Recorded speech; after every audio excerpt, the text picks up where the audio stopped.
कैलालीको खण्डाडामा सडक सुरक्षामा खटिएका प्रहरी नै असुली धन्दा चलाउन थालेका छन्। धनगढी तथा महेन्द्रबाट पहाडका लागि गुडेका सवारी साधनबाट खण्डाडा स्थित अस्थायी ट्राफिक प्रहरी पोस्टमा खटिएका ट्राफिक प्रहरीले नै पैसा असुल्न थालेका छन्। फुलबारी खबरलाई प्राप्त भिडियोमा ट्राफिक प्रहरीले पैसा लिइरहेको प्रष्ट देख्न सकिन्छ। ट्राफिक पिटमै बसेका प्रहरीले सवारी साधन निम्तिका नाममा पैसा लिने गरेको स्रोतले बतायो।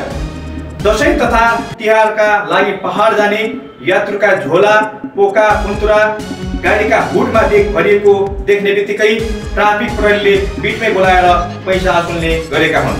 हामीलाई प्राप्त भिडियोमै प्रष्ट देख्न सकिन्छ कि गाडीका सहचालकले गोजीबाट पैसा निकालेर पिटमै राखिदिन्छन्। यदि उक्त गाडीले ट्राफिक नियम विपरीत कार्य गरेको भए चिट काटेर दिनु पर्थ्यो, तर यहाँ खुलमखुला पैसा असुलिएको देखिन्छ। ट्राफिक प्रहरी कार्यालय कैलालीका प्रमुख तथा प्रहरी निरीक्षक चक्रबहादुर देवालले गलत गर्ने ट्राफिक प्रहरीलाई नियमअनुसार कारबाही हुने बताए। अब यो भनौँ न, तिनीहरूले त्यस्तो असुली गरिरहेको भयो भने तिनीहरूलाई चाहिँ जस्तै अब हजुरको माता त हो, हजुरले के कारबाही गर्नुहुन्छ अथवा के हुन्छ सर? त्यस्तो भेटायो त्यो वास्तविक हो भने त्यो कारबाही हुन्छ, त्यसलाई गरी निवाजी भएपछि तुरुन्तै तर ल्याउनु।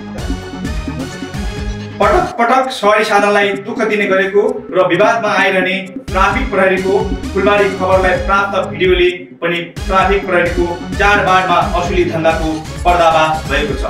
भ्रष्टाचार विरुद्ध जेनजी युवाहरू गत भदौ 23 र 24 गते सडकमै आएर ठुलो विद्रोह भयो।